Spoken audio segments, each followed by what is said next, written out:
Bueno, buenas a todos y todas. Muchas gracias por venir a esta nueva charla de ciclo de conferencias en éticas aplicadas. Hoy tenemos a una invitada muy especial, que es Daniela Bolívar. Les voy a contar un poquito sobre ella. Ella es profesora asociada de la Escuela de Trabajo Social de esta universidad. Es psicóloga, doctora en ciencias criminológicas en el Instituto de Criminología de Logania, Universidad de Logania, Bélgica, y está dedicada al estudio de la justicia restaurativa desde el año 2006, con experiencia de investigación en el contexto europeo y chileno. Es coordinadora del programa de justicia restaurativa y paz social de la UC e investigadora principal del núcleo Milenio Data Justa. Y también es directora recientemente adjudicado el proyecto de ANID Exploración, que se llama Understanding and Successful Implementation of Innovative Justice Mechanisms in Chilean Criminal Proceedings. La charla que nos vamos a presentar, Daniela, se llama Sistema Penal y Justicia Restaurativa, implicancias éticas de la participación de víctimas y ofensores. Y sin más, los dejo con eso. Muchas gracias. Hola, buenas tardes. Gracias primero que todo al Instituto de Ética Aplicada, por supuesto, a Juan, su director, y a todos quienes están aquí presentes. Así que muchas gracias por su interés en venir. Este es un tema en el cual he estado sumergida hace mucho tiempo, y por lo tanto puede que haya ciertas cosas que durante mi presentación de propias, así que si hay cosas que no han explicado bien o que después ya tener tiempo para conversar.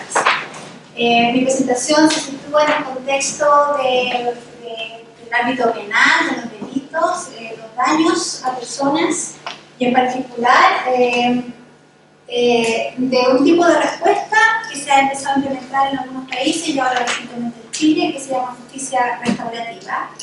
Y voy a hablar desde ese lugar, ¿ya? Y así es como se llama la presentación, Sistema Penal y Justicia Restaurativa, implicancias éticas de la participación de víctimas y ofensores.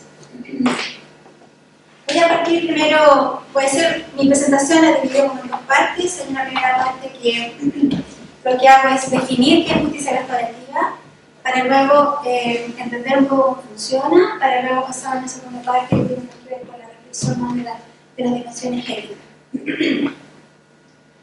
Entonces, lo primero, aquí comparto una definición que es parte de este libro, ¿no es cierto?, que es el Manual de Justicia Restaurativa de las Naciones Unidas, donde se plantea que la justicia restaurativa es una aproximación que ofrece a ofensores, víctimas y comunidades un camino de justicia diferente al tradicional, ¿ya?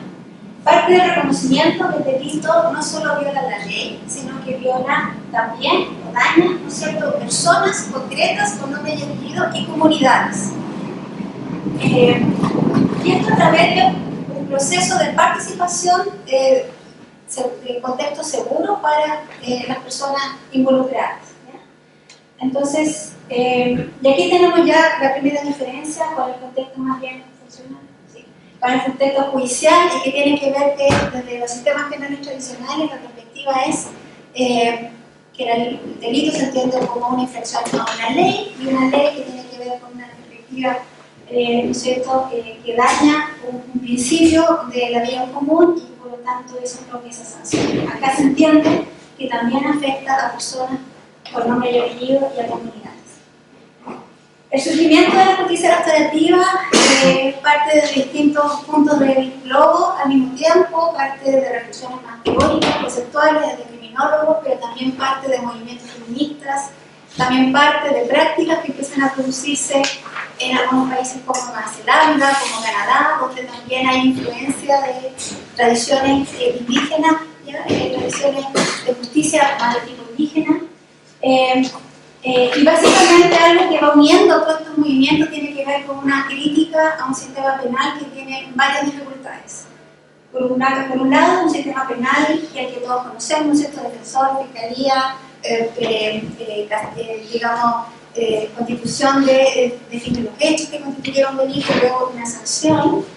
Entonces, un sistema penal que no reintegra socialmente a las personas que cometen los delitos, sino que más bien tiende a la estigmatización social de la persona ofensora. Por otro lado, el sistema penal que tiende completamente a marginalizar a la víctima, que la víctima no lo involucra, no participa, sino que participa solo de una perspectiva muy instrumental para efectos de una investigación policial. Un sistema penal, además, que no aborda las causas ni las consecuencias del delito, sino que se remite a identificar hechos y consecuencias.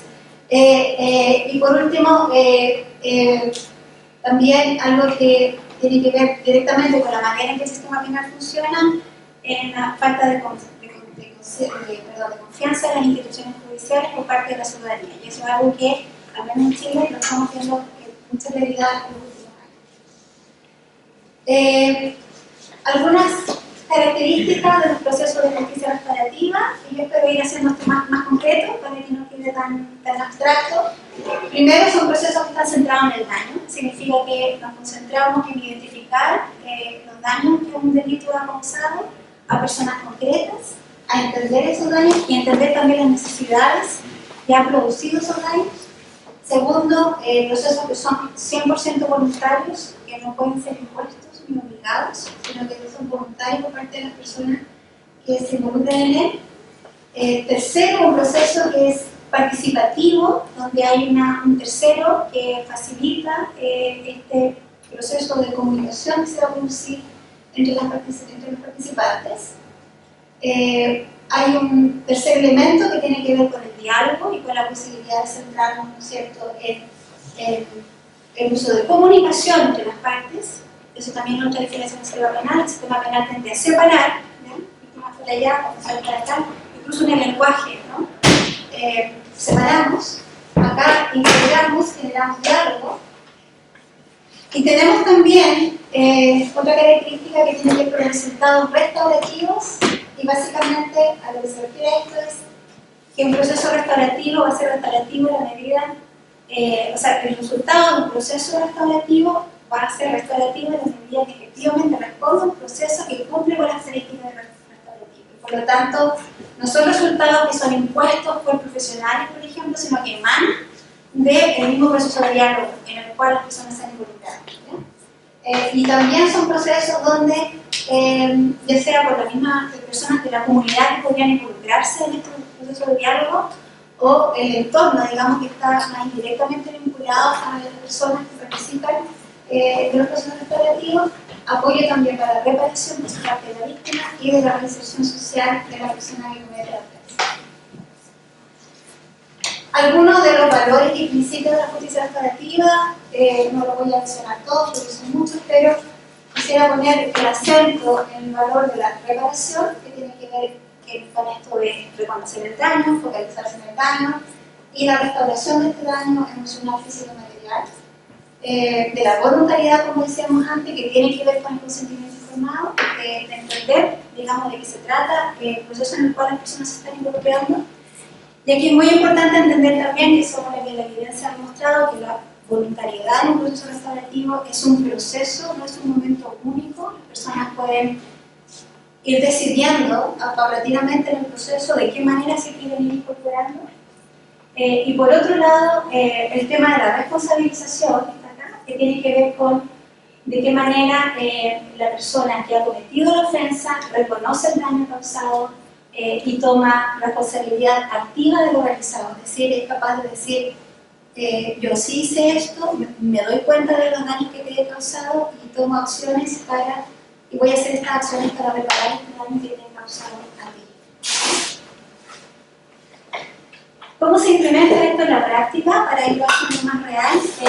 Tiene que ver con, primero que todo, de distintas modalidades o mecanismos en los cuales esto se aplica en la práctica. Existen modelos que se llaman mediación víctima-ofensor o mediación penal, también se le ha llamado, y que tiene que ver con encuentros, con procesos de diálogo entre la persona ofensora con la persona que ha sufrido la ofensa, con la ayuda de un facilitador, ¿ya?, que se le ha llamado mediador. Pero también hay modelos mucho más comunitarios comunitarios, los cuales podemos involucrar familias, personas de la comunidad, para poder abordar más o menos los mismos temas. Algo que es transversal a los modelos tiene que ver con que usualmente los procesos de justicia restaurativa implican una etapa de preparación por parte de la persona facilitadora. Hay un momento en que ya se va generando una instancia de diálogo, que a veces es cara a cara, en una sala, en un espacio, pero también puede ser indirecto, puede ser a través de cartas, puede ser a través de mensajes, de videos, donde la víctima puede, por ejemplo, expresar cuáles fueron las consecuencias que la víctima sufrió, puede hacer preguntas a la persona que respecto de cómo, de por qué, ¿no es cierto?, por qué la eligió ella, por qué le hizo eso, y al mismo tiempo la persona acusada también puede explicar las circunstancias en que las cosas ocurrieron, y luego para llegar a una segunda fase en la cual se establece o se empieza a conversar de qué manera este daño causado puede ser reparado, ¿ya? Y entonces la persona que cometió la ofensa, junto con ¿no es cierto?, el diálogo que se está produciendo ahí, se va generando una posibilidad, una propuesta de plan, ¿ya?, de alternativa, de acción concreta para hacer cierta reparación. Estos planes pueden variar muchísimo, puede ser desde una simple petición de disculpas hasta una propuesta de hacer algo por la víctima, de si le rompí la reja, repararla, pintarla, y aquí la creatividad da para mucho, y efectivamente el tipo de acuerdo puede ser muy variado dependiendo de las necesidades de las víctimas y de la persona ofensora también. A nivel de cómo se implementa esto respecto al sistema penal, esto es muy variado y depende muchísimo de los marcos legales de cada país. Pero yo les voy a contar como el panorama así como muy global, es que básicamente existen iniciativas en distintos países que pueden ser o a nivel muy previo a la denuncia, es decir, cuando estamos muy a nivel, digamos, de las comunidades locales, a veces con formación de la policía que hace mecanismos de mediación a nivel muy comunitario, antes de la denuncia, pero ya cuando ya ocurrió la denuncia, existen prácticas que se sitúan en lo que se llama la diversificación, es decir, o que va hacia el sistema penal o va a la mediación, ¿ya? Entonces eso se llama diversificación, como una alternativa para evitar el sistema penal. Pero también existen estrategias o programas en los cuales el proceso ocurre en paralelo al proceso penal y en lo cual el proceso penal puede tomar en cuenta estos acuerdos al momento de dictar una sentencia, por ejemplo, ¿ya? Y ahí ya ocurre habitualmente el delito medianamente grave, donde ya es más difícil poder evitar el sistema penal completamente. Y luego tenemos también experiencia en algunos países con delitos muy graves, ahí estamos hablando de delitos sexuales, que pueden ocurrir en etapa de ejecución de la sentencia, es decir, cuando la persona ejecutada está ya cumpliendo una condena en prisión, ¿ya? Y en esos contextos hay modelos de mediación, por ejemplo, donde la víctima va a la cárcel a reunirse con la persona imputada en algún diálogo con él, ¿ya? Esto se hace en varios países, en Bélgica, por ejemplo, que es que conozco más de cerca, tiene un programa que se llama Mediación para la Restauración, y que se orienta específicamente a trabajar en delitos graves, ¿ya?, en contextos donde las personas ya están cumpliendo condena. Si se fijan aquí, dependiendo del momento en que se produce los procesos de justicia restaurativa, pueden tener las consecuencias que tiene a nivel de lo judicial, puede ser muy variado.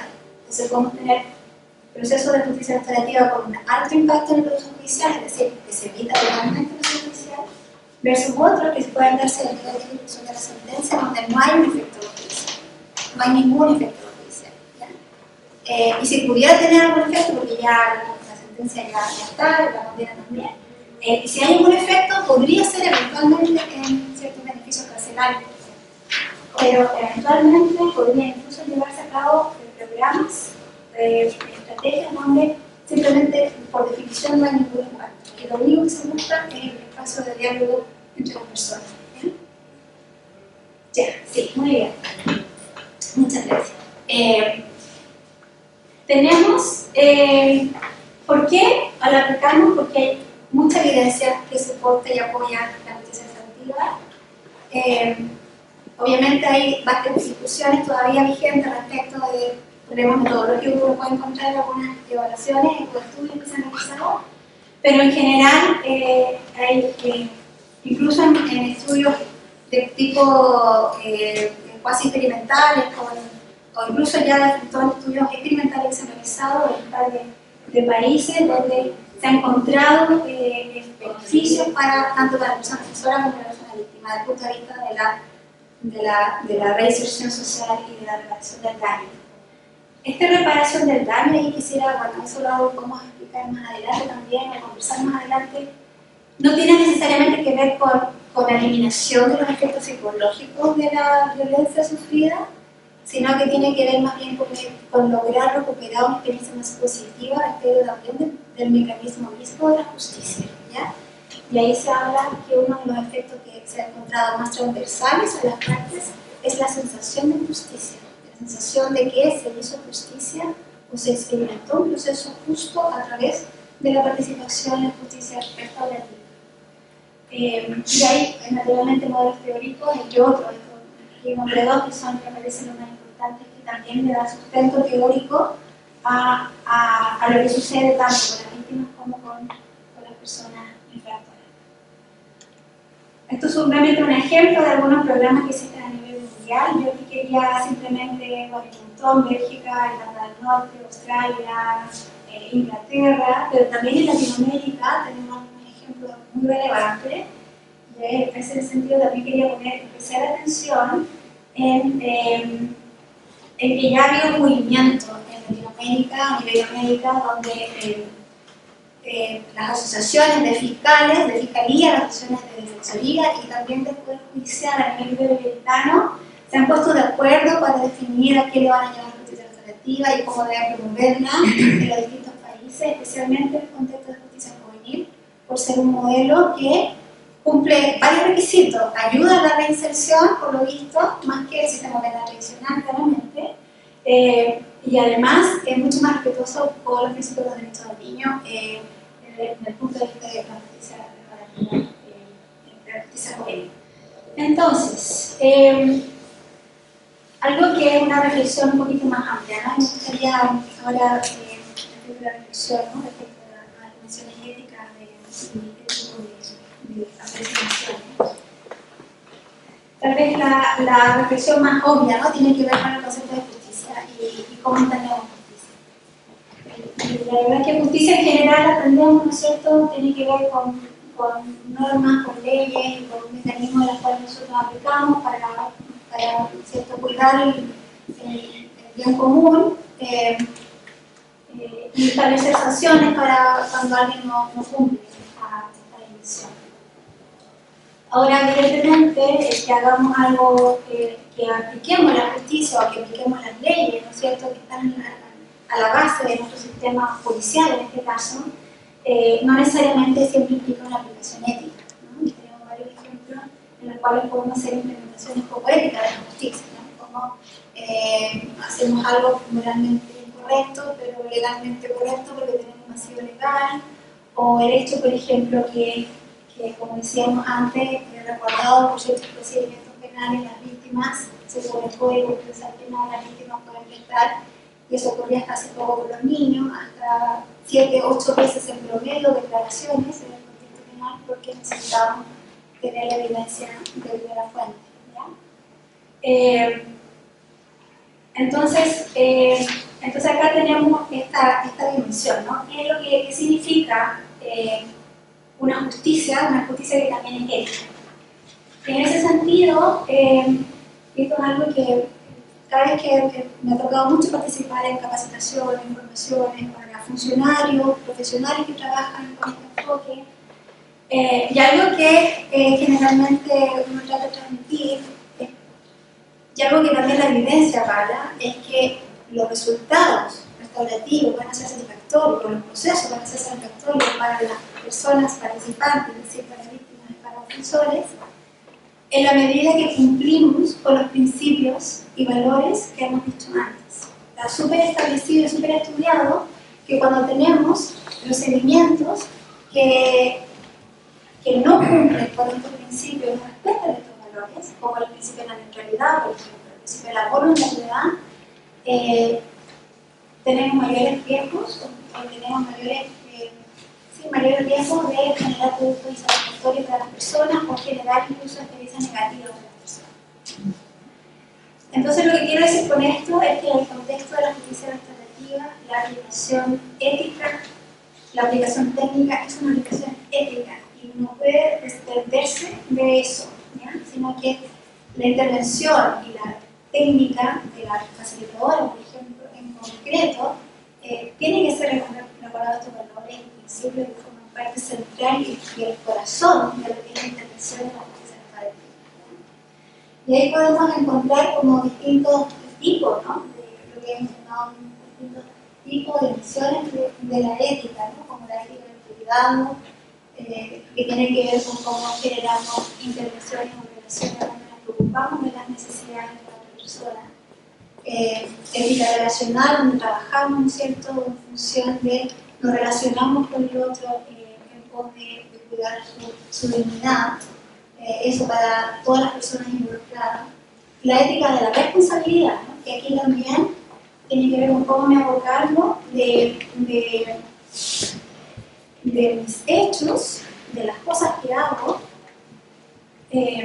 pero con mirada hacia el futuro, no con mirada hacia el pasado, no con la mirada de qué es lo que hice para atrás y se me va a sancionar por lo que hice hacia atrás, sino que tomo una responsabilidad activa respecto de lo que he hecho y qué es lo que voy a hacer para reparar en el futuro. Y qué es lo que voy a hacer para prevenir que esto vuelva a pasar en el futuro, ¿ya?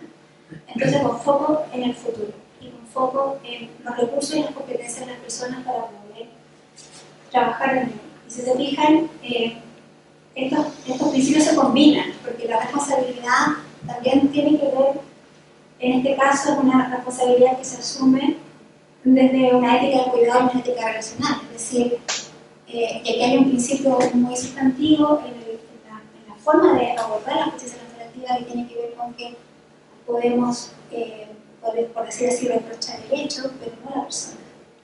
¿Ya? La persona la respetamos, aunque sea, entre comillas, lo que podríamos llamar en la televisión delincuente.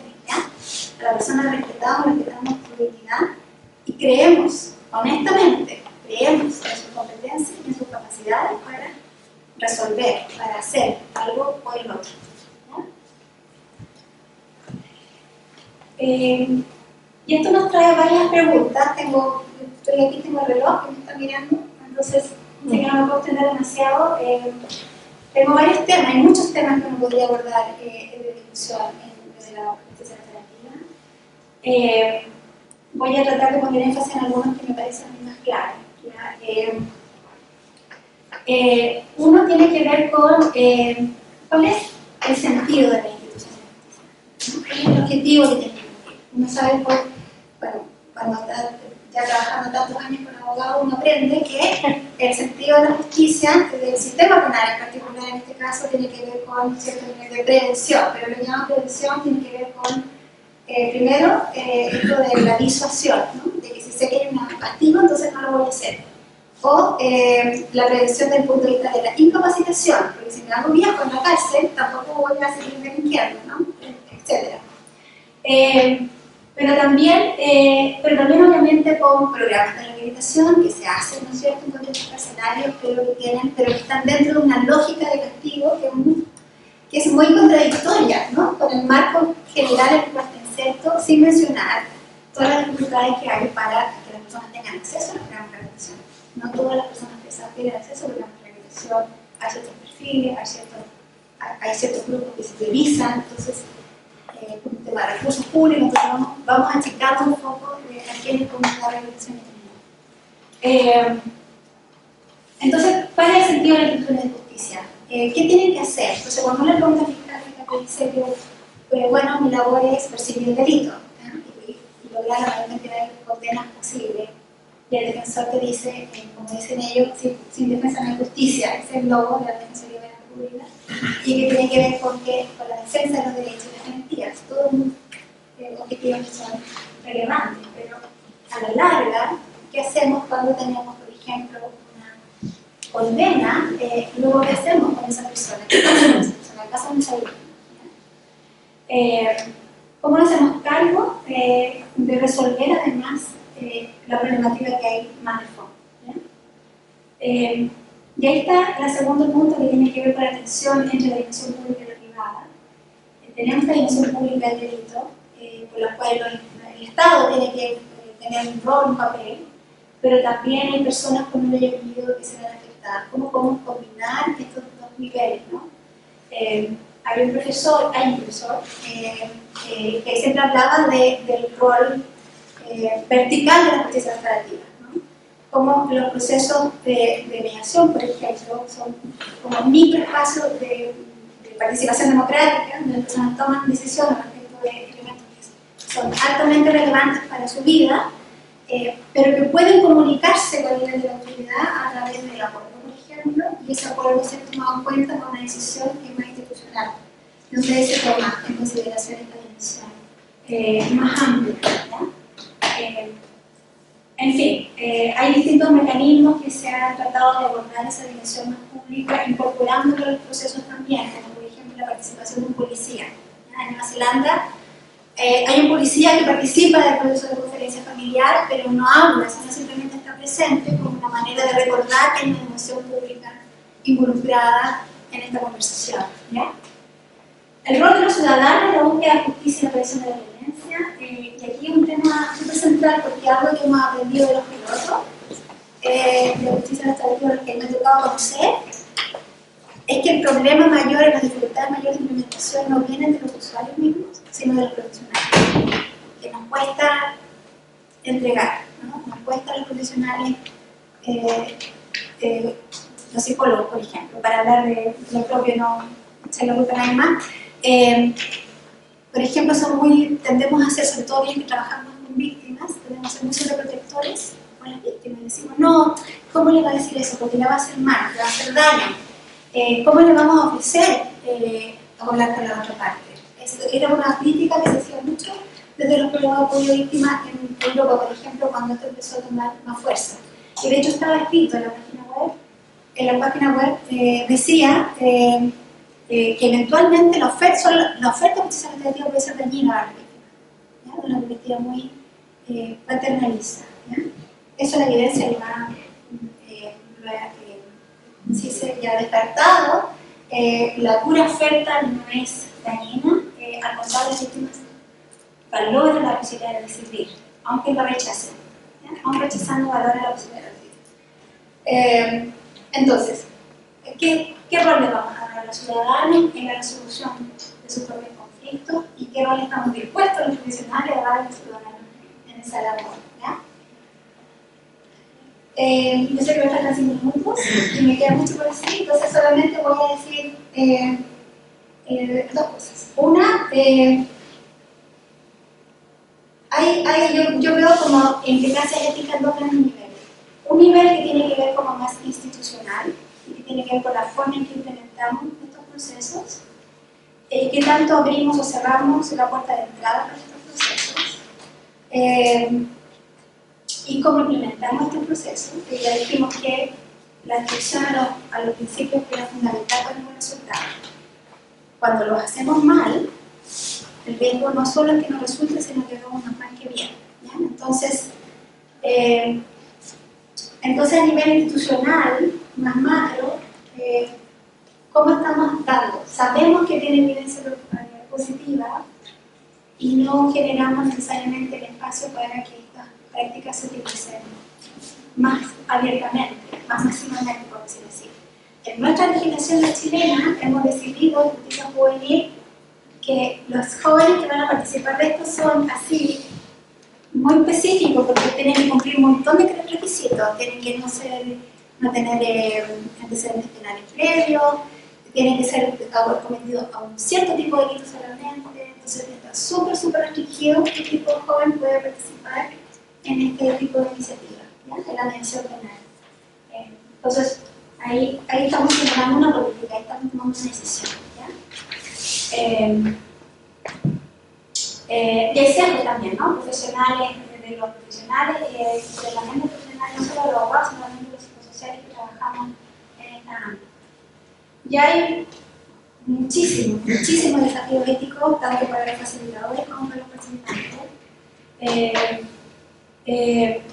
O sea, para los facilitadores principalmente, pero que tiene que ver con el propio rol del facilitador, pero también con cómo involucra a los participantes. Y acá yo me quisiera quedar con uno en particular. Este ya lo dije, el primero. El segundo, que tiene que ver con la neutralidad. Y esto es muy importante, porque el facilitador de justicia restaurativa, si bien tiene que tener un rol neutral, es neutral en el sentido de darle igual voz a todos los participantes, en particular a la víctima defensor, no tener un proceso que beneficie más a uno que a otro, pero no parte de la neutralidad moral, por decirlo así. Tiene que partir, el punto de partida es el reconocimiento de que hubo un daño, de que hubo un delito y que hubo un daño. ¿Ya? Ese daño tiene una víctima que está ahí sentada. ¿Ya? Adelante. Entonces hay un reconocimiento del daño, ese es el punto de partida del proceso.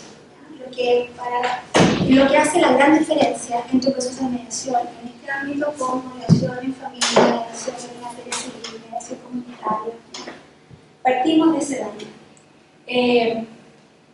Y por otra dimensión que me parece que es fundamental y muy difícil, tiene que ver con cómo el mediador puede dialogar o debatir o manejar distintos grados de victimización y de afectación en el proceso. ¿Ya? Pero acá no se trata, habitualmente las historias no son blanco y negro, no tenemos una víctima súper buena ni un ofensor súper malo. Habitualmente tenemos un ofensor que tenía experiencia de victimización también, podemos tener personas que se conocen y que han tenido una dinámica de relacionamiento previa, podemos tener... Entonces, cuando uno se empieza a meter en los procesos y a entender como el contexto en que ocurren las cosas, empezamos a identificar muchos más grises de lo que el sistema penal tiende a mirar. Y eso nos hace generar procesos que deben identificar y mirar estas diferencias entre estos distintos actores. ¿Ya? Me quedo aquí porque creo que estoy en el tiempo y hay más que decir, pero no puedo ir respondiendo sus preguntas. Vamos a complementar. Gracias.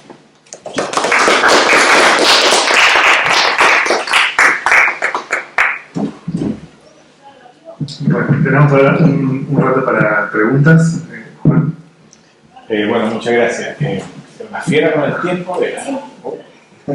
Oye, no, muchas gracias. Yo con esto es nuevo para mí, muy interesante. Se me ocurren muchas preguntas o más prácticas de dónde está Chile. Esto, pero quiero intentar una pregunta como más en el ámbito ético. No sé si lo dijiste, pero ¿hay requisitos de entrada para que una persona tenga no sé si se llama el derecho a la justicia restaurativa? Me refiero al que delinquió, es decir, tiene que haber un arrepentimiento o algunas condiciones para que la persona entre y también hay, no sé, me imagino por lo que tiene que haber arrepentimiento, pero ¿cómo se va a manejar también la expectativa de si ese arrepentimiento es real, si ese arrepentimiento va cambiando las conversaciones, si la otra persona, perdón, no se me gusta una manera de decir, lo manda a la punta al cerro? O sea, ¿cuáles son los requisitos de entrada? Y si todas las personas tienen el derecho a participar o a recibir un ofrecimiento de justicia restaurativa. Ya, los requisitos de entrada, a ver, el manual de la ONU dice que debería haber una aceptación de responsabilidad, un mínimo, ¿no?, de los hechos para poder participar. Porque algo que no puede pasar, no debiera pasar, es que, y eso tiene que ver con un labor también debido a su proceso de justicia legal, es que debería intentar producirse en contextos en los cuales la persona sí arriesga un proceso penal más gravoso. ¿Me entiendes? Es decir, ¿cómo? En los cuales la persona arriesga un proceso penal que podría tener resultados más gravosos desde el punto de vista de lo judicial. Para que un proceso sea beneficioso, deberíamos en el fondo intervenir en casos en los cuales el sistema penal sí o sí intervendría en cualquier cosa, en cualquier condición, incluso sin proceso restaurativo. ¿Me entiendes? Claro, reconocer responsabilidad es autoinculparse y en el juicio puede salir para atrás. Pero que puede ser, claro, pero depende, por eso el tema, hay otro principio que no lo mencioné acá, pero que tiene que ver con la confidencialidad. Y en el fondo, todo lo que pasa en la personalización queda en la personalización, ¿no? Y no puede ser informado a las autoridades. Eso es algo que la autoridad tiene que adscribir, ¿ya?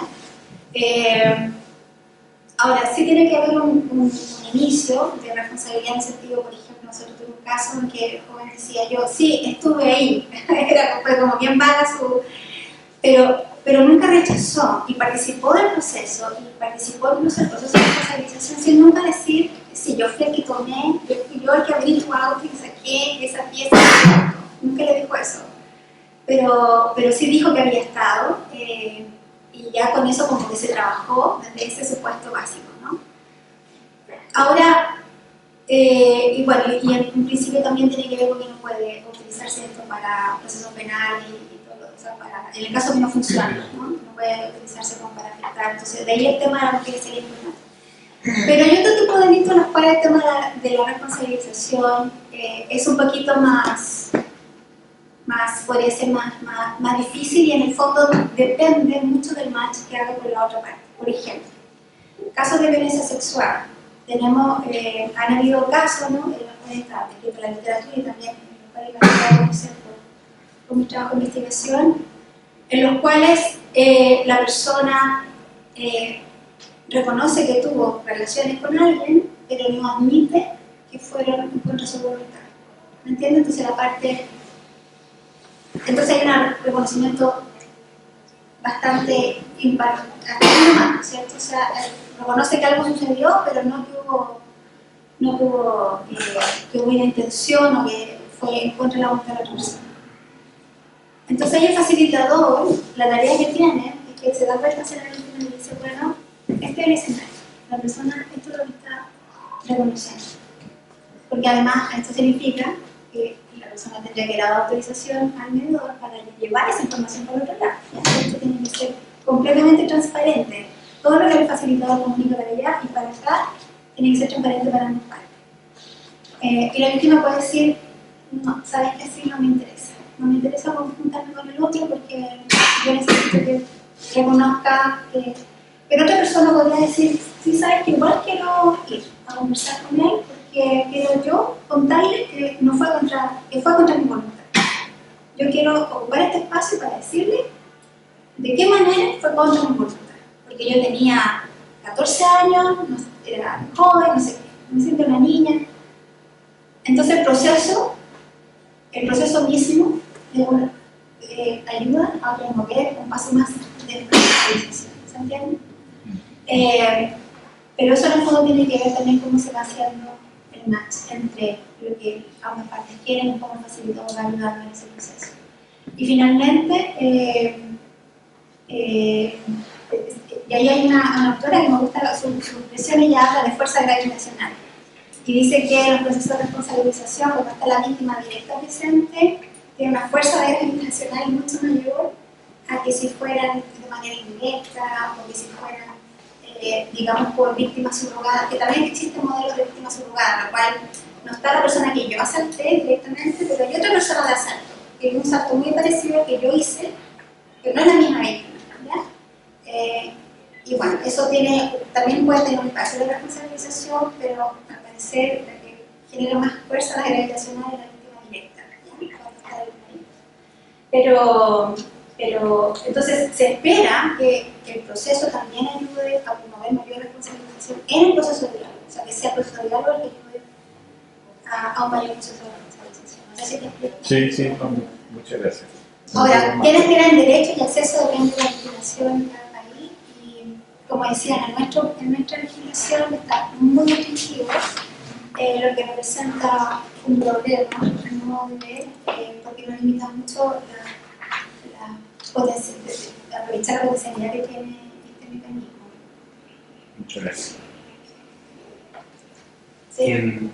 Quería hacerte una consulta si nos pudieras hablar más de los otros sistemas donde la justicia restaurativa ya lleva más años se aplica. Porque lo que me parece, escuchando la exposición, tiene relación con la pregunta que tú hacías respecto al sentido de justicia.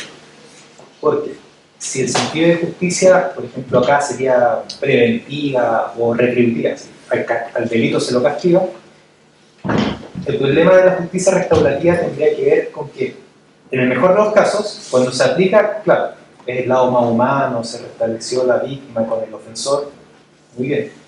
Pero tiene varios costos, me parece, como respecto de la entrada, tanto que sea voluntaria, que podría frustrarse, y en ese sentido, o como yo lo vería, tal vez, en el mejor de los casos sería un tipo de justicia auxiliar, como puede ser utilizado para este otro tipo, sentido de justicia.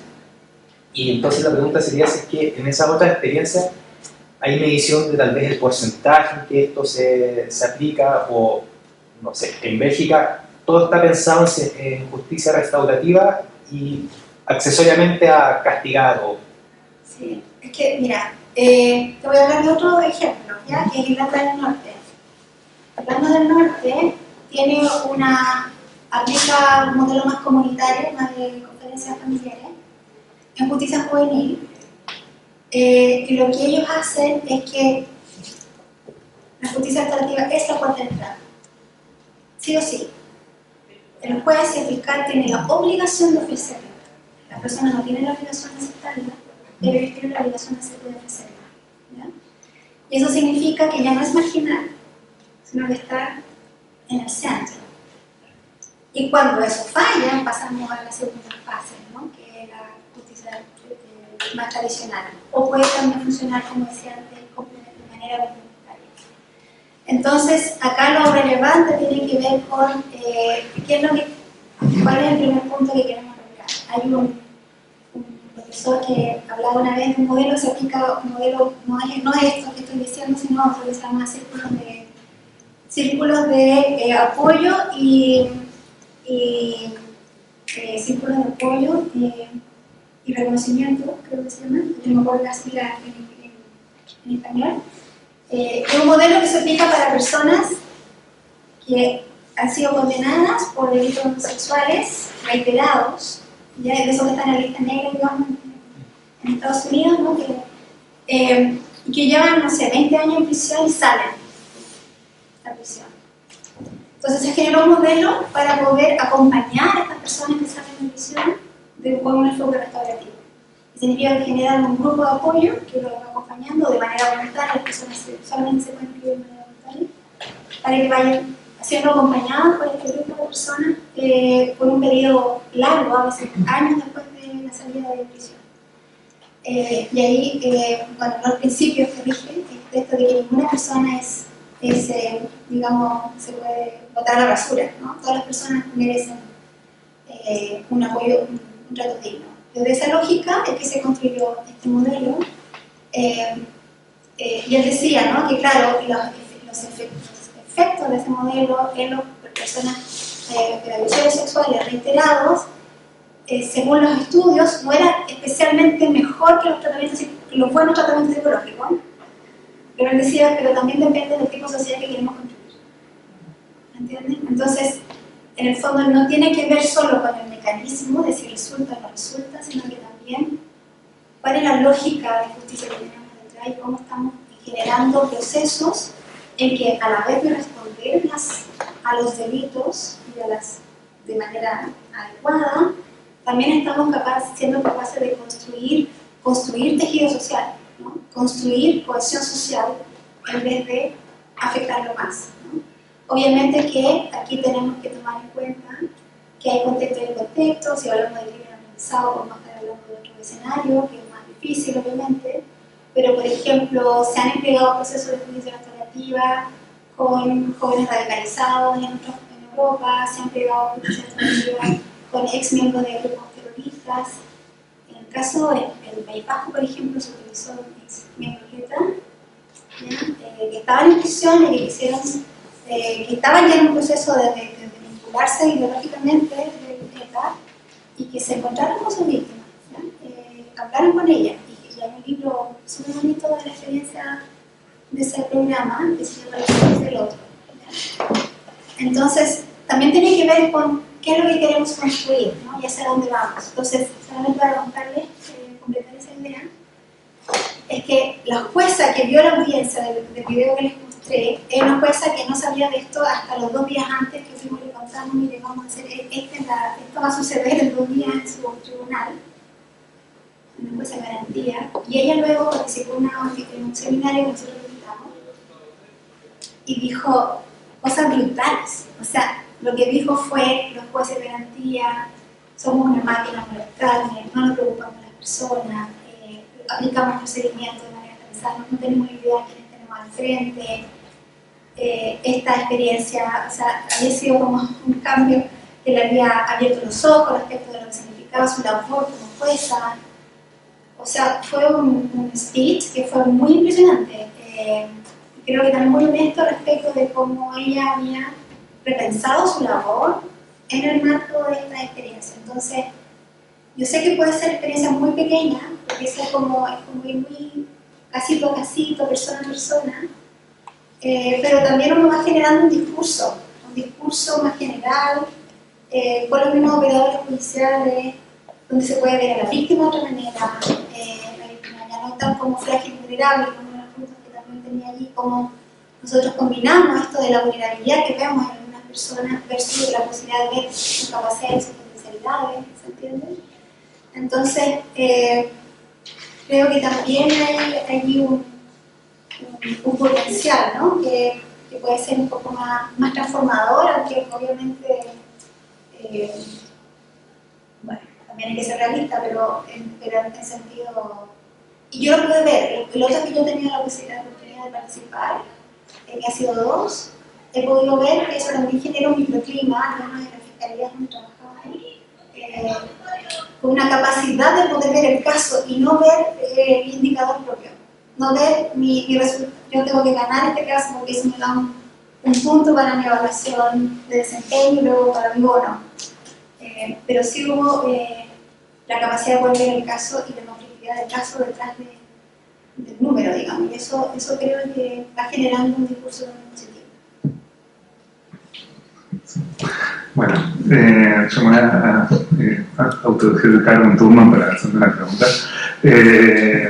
Me parece que es súper interesante la propuesta y súper valiosa, y me parece que esté muy bien que ahí hay como un diálogo muy rico, digamos, con la ética del cuidado en particular, como marco que puede ayudar como no sé, a darle como un trasfondo filosófico, ético a la propuesta. Y en ese sentido hay una cosa que me preocupa un poco, que tiene que ver con ciertas críticas hacia la ética del cuidado desde otros enfoques, como el enfoque de capacidades, que tiene que ver con el rol que se le da a la sensación de justicia, al sentimiento de justicia dentro de este tipo de procedimientos, porque obviamente los sentimientos o las sensaciones subjetivas pueden estar sesgadas. Por ejemplo, en el caso de la responsabilidad puede ser que yo no me sienta responsable por cosas de las que soy responsable, o que me sienta demasiado responsable por todo y no soy responsable por todo.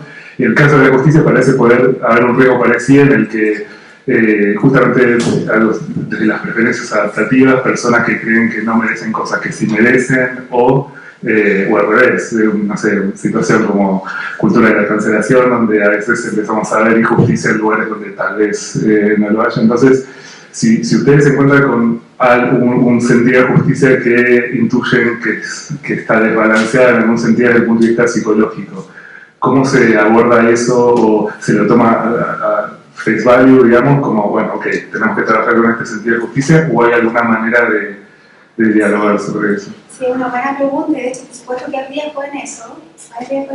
Me hiciste acordar un caso donde un señor había sido golpeado por otro en la calle. El tipo había mantenido así en la calle con otro chofer, con otro conductor de otro auto, y le habían golpeado y le habían roto la nariz. Y ese caso fue animación. Y la víctima era empática, pero extremadamente empática. O sea, mucho. De hecho, tanto así que estaba preocupado de todas las condiciones de vida que el profesor le había contado en su mediación. Este caso fue un caso en un contexto español, y allá el juez, que los jueces no tienen la obligación de tomar en cuenta el acuerdo, no tomó en cuenta el acuerdo. Y sí le dio una pena de prisión al defensor.